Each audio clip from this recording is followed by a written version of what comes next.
Bonjour à tous. Je tiens d'abord à remercier le groupe d'initiative de Bakou pour l'organisation de cette conférence.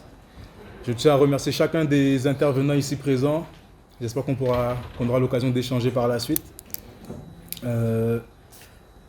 Kaobuntu est un parti indépendantiste, panafricaniste et internationaliste qui se bat pour l'indépendance de l'île africaine de la Réunion. Et en toute transparence, je ne suis même pas réunionnais, je suis guadeloupéen. Mais j'ai rejoint Kaobuntu pour sa vision panafricaniste et parce que les camarades de Kaobuntu et moi, nous vouons un amour inconditionnel à nos pays respectifs qui sont encore sous domination coloniale aujourd'hui. Si la France est connue comme étant le pays où le soleil ne se couche jamais, c'est grâce à son empire colonial. C'est toujours d'actualité, encore aujourd'hui. La France siège au sein des instances régionales comme la CARICOM ou la COI, la Commission de l'océan Indien, grâce à nos territoires. Ça lui permet d'influer sur les décisions qui y sont prises. Par exemple, les multinationales françaises peuvent s'implanter partout dans le monde.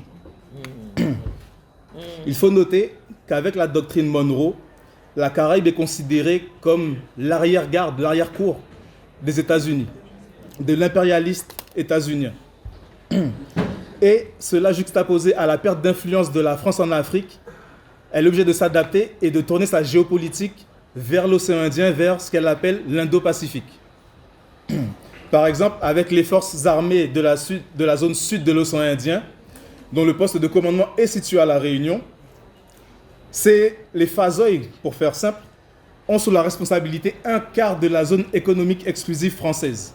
Quand on sait que la France est le deuxième pays au niveau maritime, on voit que cette zone géographique est très importante pour les intérêts français. Et ça aide d'ailleurs à comprendre les logiques impérialistes sur la zone.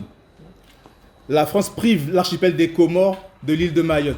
La France prive Madagascar des îles éparses, en totale violation du droit international. Face à cela, à Kaobuntu, nous pensons que la seule solution, c'est le panafricanisme. Tout d'abord à l'échelle régionale, puis continentale, comme l'ont fait le Mali, le Burkina Faso et le Niger avec la création de l'Alliance des États du Sahel.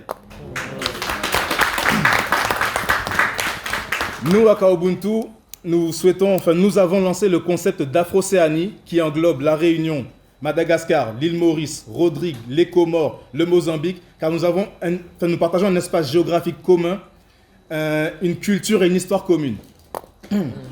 Ensuite, nous allons lutter pour que nos pays respectifs soient réinscrits sur la liste des pays à décoloniser, mais ça pour nous c'est qu'une étape. Notre objectif, c'est l'indépendance.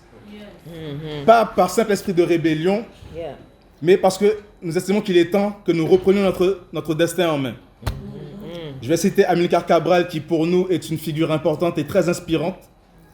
Amilcar Cabral a dit « Les peuples ne se battent pas pour des idées ou des concepts abstraits, mais pour améliorer leurs conditions matérielles d'existence. » Nous ferons tout ce qui est possible pour améliorer les conditions de vie de nos peuples.